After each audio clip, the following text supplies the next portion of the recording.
Hey guys, it's QuickyBaby, and today AustinQQ is going to show us how he likes to drive in the Object 140. Now this is one of the best replays of the week on the replays.quickybaby.com website. And I felt that it was tense and impressive enough to justify a solo commentary on it. Now the Object 140 is the Tier 10 Soviet medium tank, and he's playing in a platoon of Tier 10 Soviet medium tanks. Evil Ryan, his platoon mate, is in an Object 142, and then his friend called BB is in a T-62A. Now these tanks may look fairly similar. Two Object 140s there, and a T-62A. But there are differences between them. And that's not the only platoon of Soviet medium tanks. As we can see, the enemy T-62A got lit up there and absolutely punished. Now this E-100 Jagdpanzer is making his way across the open. And he is just getting murdered right now. Check out the rate of fire on this platoon of Soviet medium tanks. It's absolutely crazy. These tanks fire 9 rounds a minute. Now their alpha damage isn't as high as the other Tier 10 medium tanks. It's 320 alpha damage per shot rather than 390. But their DPM is still higher than every tank apart from the STB-1 because of their fantastic rate of fire. Now to touch again on the differences between the Object 140 and the T-62A. The Object 140 is faster and it's lighter, while the T-62A has amazing turret armor, which is the main benefit between the vehicles. And when I say that its turret armor is better, the Object 140's turret armor is really bad. You can put shells reliably in the top of the turret, which is unusual for a Soviet medium tank. A good analysis would be that it's a lot like an IS-3. That STB-1 got very greedy. He saw that T-110E5 on very low health and thought, hell, all I need to do is to get around his flank to put one shot into him. All that it meant is that he lost the entirety of his tank, and he didn't even get to kill the T-110E5. Now Austin has got the opportunity to shoot at another Tier 10 German heavy tank, the E-100. While there's an AMX 1390 scouting out his friend Evil, by the looks of it, who is situated down in the town, who has a lot of pressure on him. And Austin gets spotted there. He tries to work his way backwards, bounces a shell, probably from the T-62A that was shooting him earlier. And this game is on a razor's edge. I mean, it's very close. Neither team has managed to pick up the advantage. Austin still has a lot of his friends on the eastern flank, but it looks like they're getting overwhelmed on the west here. And his platoon are not weathering the storm very well. His friend in the T-62A has been reduced to 19 hit points. And even the amazing DPM of these Soviet medium tanks is unable to keep all of the enemies from pushing up the center corridor of the western part of the map. Now he gets an awesome opportunity to shoot this T-57 heavy. Bounces a shot there after taking one in the hull armor from the T-62A, which also damaged the fuel tanks of the Object 140. That's one of the worst things about the Object 140 and the T-62A. The fact that the fuel tanks at the front of the vehicle do get damaged quite a lot, as the frontal armor on these tanks is not the best. We can see that Austin still uses a fire extinguisher, but instead of using a med pack, he uses combat rations. That's a brave move. but also a rather good meta when you think about it. If you can afford to use the combat rations on this vehicle, you really don't want to drop out the fire extinguisher because they do get set on fire that much. And if you're ever engaging an Object 140 or a T-62A, they're not like a T-54 at all. On a T-54, if you shoot it on the upper plate, it's quite likely that it's going to bounce. Now don't get me wrong, if the armor is well angled on the T-62A or the Object 140 on the front, then it's still quite likely to bounce. I'm just highlighting the fact that it is 20mm thinner, sorry, than on the T-54, which is unusual as it's a tier higher. Now what resistance was holding up on the eastern part of the map is dying with that ISA. But it looks like they've done a good job over there. Quite a few of the tanks that are rolling through are on low health, and the artillery just shaved off even more from that Foch. So the Object 140 has got one extra degree of gun depression compared to the T-62A, which can allow it to use some positions that the T-62A couldn't. However, 1 degree is still 6. It's not like the Pattern or the Leopard, which I believe have 9. Here we can see that Austin, I believe, is using auto-aim here.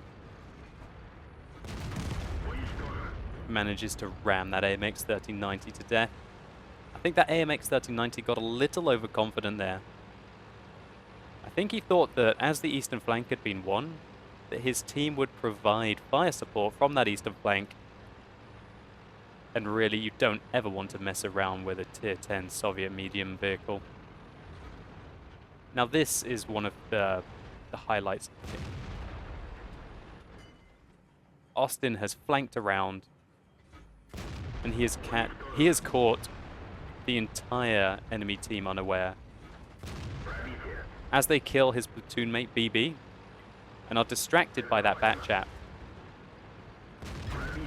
Austin is going to town on the C-75. He's trying to circle strafe him. The C-75 puts a good shot into his side there, but it doesn't look like it's enough. As Austin finishes him off and immediately draws his attention to the T-110E5. Wow, what a turnaround that was. The enemy team have still got 3 more tanks than Austin. But picking up those 3 kills meant that this isn't going to be a whitewash anymore, at least. But oh god, there's a T-57 Heavy up there as well. Luckily, it looks like the T-57 Heavy has lost vision of Austin and is unable to fire his 2 remaining shells in that devastating 120mm autoloader clip. So now Austin seems to be making a decision to get away from the T-57 Heavy, which is a really good idea in medium tanks. The T-57 Heavy loves to chew up these medium vehicles. And he's flanking around. I believe he thought that he could catch the Batchat while it was reloading. But the enemy Batchat had other ideas and rocketed forwards, killing an equal member on his team. But some good marksmanship there by Austin. Managed to pick off the M103, who was on low health, and then the Batchat.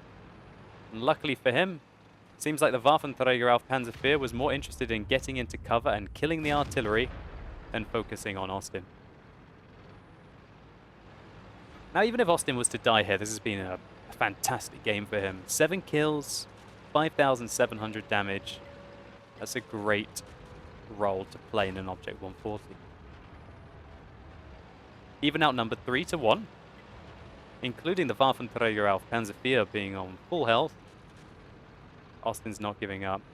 Now his friend BB gives him some advice. Now Austin said when he submitted this replay that his hands were shaking and he was super nervous in this situation. I think anyone would be. But his friend BB kept calm and he kind of led Austin, I believe, here to a fantastic position. T-57 Heavy had absolutely no idea where he was. and was caught completely unaware and taken out by the Object 140 there with a fantastic fire. Now the first shell rolled really low, 249 is 71 below average. And the second shell rolled slightly high and set the T-57 Heavy on fire. What a result there, now it's 2 versus 1. The artillery barely missing Austin. He's definitely got to watch out though. The enemy Waffenträger auf Panzer IV is using the 150mm. And even if he isn't, Austin is a one-shot. So Austin peers forwards to try and spot the Waffenträger auf Panzer IV using the bushes. Finds that he's unable to do so, so he pushes forwards. Oh wow, it was the tree that was blocking vision. And there's only 16 seconds left until the Waffenträger auf Panzer IV caps.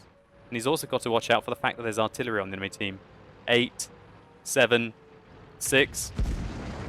And the Waffenträger misses. 3, 2.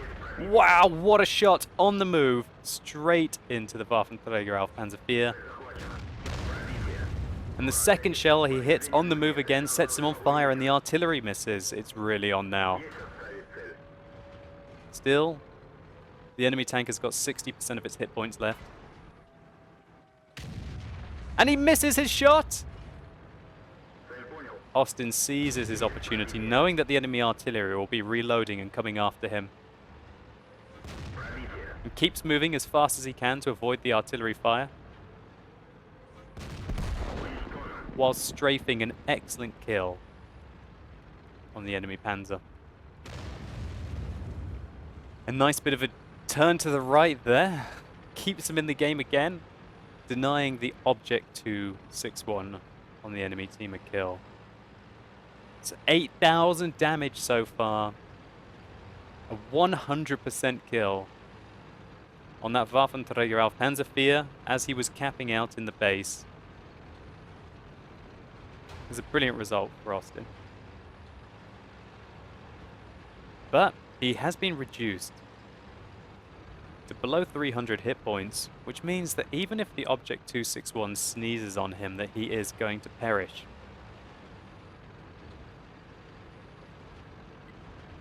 Austin's not going to let that faze him. He's making his way straight in towards the artillery. And he's doing that because he's only got 2 minutes left on the game. He knows that if he gets into the cap circle with 1 minute and 40 seconds left, he can cap and win. And for all he knows, the enemy artillery could have gone down the west or could have gone down the east. I.e., he has no hope of finding him. Nevertheless, there is the Object 261 who decided to stay in base rather than go down one of the flanks. Austin puts in the first shot into the 261. And he just makes it into the cap in time to be able to pull off a full cap and win before the time runs out. He seems to be quite nervous at the moment. He's zooming his mouse in and out. In and out. I can just sense the tension. He has no idea which way the artillery is coming from. And Shazam manages to pull off a great kill at the end of the game there. Hats off to the enemy artillery for trying to win. Looking back on this, I guess the artillery could have been able to go here and splash around the corner towards the end of the game, which would have meant that he at least interrupted securing a draw or splashing Austin to death. But that was risky, because the splash damage might not be long enough. Plus, if he wants to position himself here, he leaves himself completely at mercy for Austin side-scraping out round the corners and engaging him. So he threw caution to the wind, came round the corner, but got taken out by the shaking hands of our hero. Austin, thank you so much for this replay. It was a real fun one for me to watch. It was very tense, and it was worth watching if only for that amazing flanking maneuver you pulled off in the middle of the game, where you seized an opportunity to flank almost the entirety of the enemy advance and take them out. So let's just take a quick look at the post-game stats. So AustinQQ picked up a variety of medals. He picked up the Tank Sniper medal, preferring to keep the engagement at long ranges, the Pools medal for his 10 kills, high caliber, the Defender medal for that, defense of the cap with only 2 seconds left, and a steel wall in an Object 140, which is a great effort. Being situated on top of the ridge line in the start to the middle of the game is what really earned him that, and the enemies firing up at the pretty well angled armor of the Object 140 gave him a lot of potential damage received. So 8,500 damage done and 1,711 base experience. This was a hell of a result, and a game that anyone could be proud of. If there was anything I didn't like, it was probably your use of auto-aim, but it still completely worked out for you, and probably allows you to keep moving, traveling over 5 kilometers. You didn't need to stop to fire. These strong Soviet medium tanks are super accurate even while on the move. Anyway guys, I hope you enjoyed this replay. If you did, please consider rating it down below. It really helps the channel out. And thanks for watching. You've been epic, and hopefully I'll see you soon.